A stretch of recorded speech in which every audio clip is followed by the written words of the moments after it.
കർത്താവിൻ്റെ പരിശുദ്ധമായ നാമം വാഴ്ത്തപ്പെടുമാറാകട്ടെ. അനുഗ്രഹിക്കപ്പെട്ട ഈ നല്ല പ്രഭാതത്തിനാണ് കർത്താവിന് സ്തോത്രം ചെയ്യുകയാണ്. ഈ പ്രഭാത സന്ദേശം കേൾക്കുന്ന എല്ലാ പ്രിയപ്പെട്ടവർക്കും വീണ്ടും വരുന്നവനായ ക്രിസ്തയേശുവിൻ്റെ നാമത്തിൽ എൻ്റെ പ്രഭാത വന്ദനങ്ങളെ ഈ നിമിഷം അർപ്പിക്കട്ടെ.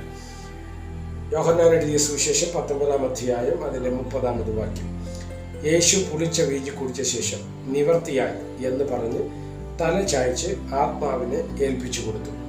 ഈ വാക്യങ്ങൾക്കാണ് ദൈവത്തിന് സ്തോത്രം ചെയ്യുകയാണ്. യേശുവിൻ്റെ ക്രൂശിമരണത്തിന് അല്ലെങ്കിൽ ക്രൂശീകരണത്തിൻ്റെ ഏറ്റവും അവസാനത്തെ ഒരു സ്റ്റെപ്പ് അല്ലെങ്കിൽ ഏറ്റവും അവസാനത്തെ ഘട്ടം ആണ് നമ്മൾ ഇന്ന് പ്രഭാതത്തിൽ വായിച്ചു കേൾപ്പാൻ തക്കവണ്ണം ഇടവരുന്നത്. പിലാത്തോസിൻ്റെ ഗബദ എന്ന കൽത്തളം മുതൽ കാൽവറിയുടെ മലവരെ, കാൽവറിയുടെ ഉയരം വരെ അല്ലെങ്കിൽ ഗോൽഗോൽത്ത മലവരെ വന്ന് മൂന്നാണിമേൽ തറയ്ക്കപ്പെട്ട യേശു കർത്താവിന് വേദപുസ്തക ചരിത്രമൊക്കെ പഠിക്കുന്ന സമയത്ത് 7 മണിക്കൂറോളം യേശുവിനെ ക്രൂശിൽ നിർത്തിയിരുന്നു എന്നുള്ളതാണ്, ക്രൂശിൽ കിടത്തിയിരുന്നു എന്നുള്ളതാണ്. സ്തോത്രം. ആ 7 മണിക്കൂർ യേശു കർത്താവ് ക്രൂശിൽ കിടന്നപ്പോൾ സ്തോത്രം 7 വാക്കുകൾ പറയുന്നതായിട്ട് നമ്മൾ തിരുവചനം ശ്രദ്ധിക്കുമ്പോൾ കാണുവാൻ തക്കവണ്ണം കഴിയുന്നതിനെ ക്രൂശിലെ 7 മൊഴികളെന്ന് നമ്മൾ അതിനെ പറയുന്നുണ്ട്. സ്തോത്രം. അതിൽ ഏറ്റവും അവസാനത്തെ വാക്കായിട്ട് പ്രയോഗിച്ചൊരു വാക്കാണ് നിവർത്തിയായി. സ്തോത്രം എന്നുള്ള പദപ്രയോഗം. എന്താണ് ആ വാക്കിൻ്റെ അർത്ഥം? ഇവിടെയും നമ്മൾ വായിച്ച വാക്യം എങ്ങനെയാണ്? നിവർത്തിയായി എന്ന് പറഞ്ഞ് തല ചായ്ച്ച് ആത്മാവിനെ ഏൽപ്പിച്ചു കൊടുത്തു. അപ്പോൾ ക്രൂശീകരണം എന്ന് പറയുന്നത് ഒരു പ്രവൃത്തിയുടെ പൂർണ്ണതയാണ്. സ്തോത്രം.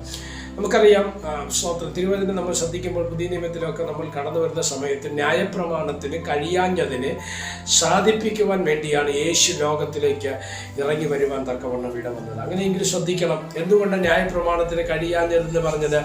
ന്യായപ്രമാണം കൽപ്പനകളുടെ ഒരു കൂമ്പാരമാണ്. എന്നാൽ ആ കൽപ്പനകൾ ഇസ്രായേലിൻ്റെ പാപത്തെ നിയന്ത്രിക്കാൻ വേണ്ടി ഉള്ളതായിരുന്നെങ്കിലും ആ പാപത്തെ നിയന്ത്രിക്കാൻ ന്യായപ്രമാണത്തിന് കഴിഞ്ഞില്ല. എന്നാൽ അതിന് നിയന്ത്രണമിടാൻ കഴിഞ്ഞത് കാൽവറിയിലെ ക്രൂശമരണമാണ് എന്ന് നമ്മൾ ശ്രദ്ധിക്കേണ്ടത് ഏറ്റവും അത്യാവശ്യമാണ്. അതുകൊണ്ടാണ് ഈ 7 മൊഴികളിൽ അവസാനമായിട്ട് യേശു കർത്താവ് പറഞ്ഞത്, മനുഷ്യകുലത്തിന് വേണ്ടി സ്തോത്രം ചെയ്യാനുള്ളതെല്ലാം ഞാൻ ചെയ്തു കഴിഞ്ഞു. എന്തൊക്കെ ചെയ്തു എന്നുള്ളത് നമുക്ക് തിരുവചനം വായിക്കുമ്പോൾ കാണുവാൻ തക്കവണ്ണം കഴിയുന്നു. നമുക്ക് വിരോധവും പ്രതികൂലവുമായിരുന്ന കൈയെടുത്ത പ്രതിയെ മായ്ച്ച് നടുവിൽ നിന്ന് നീക്കിക്കളഞ്ഞത് ക്രൂശിൽ വെളിപ്പെട്ട ഒരു പ്രവൃത്തിയാണ്. 2 സ്തോത്രം, അവൻ ഇരുപക്ഷത്തെയും ഒന്നാക്കി എന്ന് തിരുവചനത്തിലൂടെ നമുക്ക് മനസ്സിലാക്കുവാൻ തക്കവണ്ണം കഴിയുന്നു.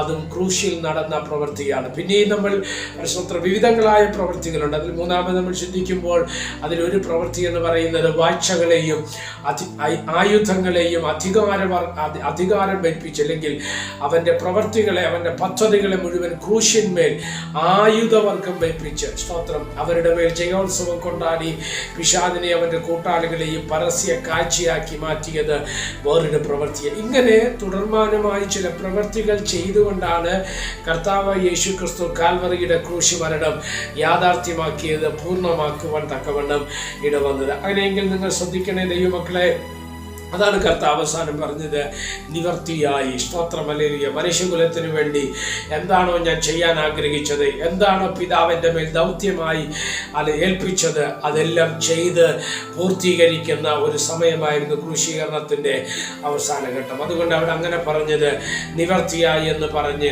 ആത്മാവിനെ സ്തോത്രം ഏൽപ്പിച്ച് തല ചായ്ച്ച് ആത്മാവിനെ പിതാവിൻ്റെ കയ്യിലേക്ക് ഏൽപ്പിപ്പാൻ തക്കവണ്ണം ഇവിടെ ഇന്നും ക്രൂശീകരണത്തിൽ വിശ്വസിക്കുന്ന ദൈവമക്കളോട് ഞാൻ പറയാം, ഇന്നും നിനക്ക് വേണ്ടി ഒഴുകുന്ന ഒരു രക്തമുണ്ട്, ഇന്നും നിനക്ക് വേണ്ടി ചലിക്കുന്ന ഒരു ക്രൂശുണ്ട്.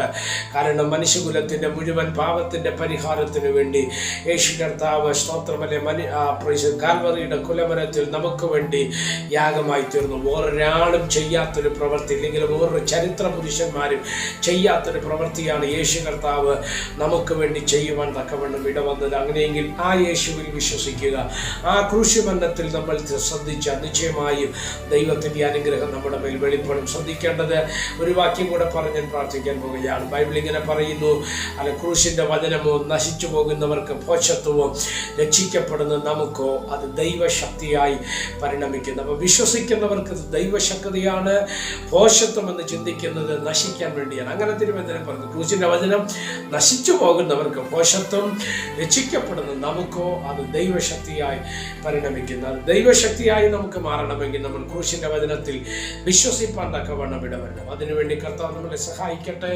പ്രാർത്ഥിക്കാം. പരിശുദ്ധനായ ദൈവമേ, സ്വർഗീയ നല്ല പിതാവേ, അനുഗ്രഹിക്കപ്പെട്ട ഈ നല്ല പ്രഭാതത്തിനാണ് സ്തോത്രം ചെയ്യുന്ന ഈ സന്ദേശം കേൾക്കുന്ന എല്ലാ പ്രിയപ്പെട്ടവരെയും തൃക്കരങ്ങൾ തരുന്ന അവിടെ ചെറുകടിയിൽ ഞങ്ങളെ മറച്ചാട്ടം മഹത്വം അംഗീകരിക്കുക യേശു കർത്താവിൻ്റെ നാമത്തിൽ തന്നെ.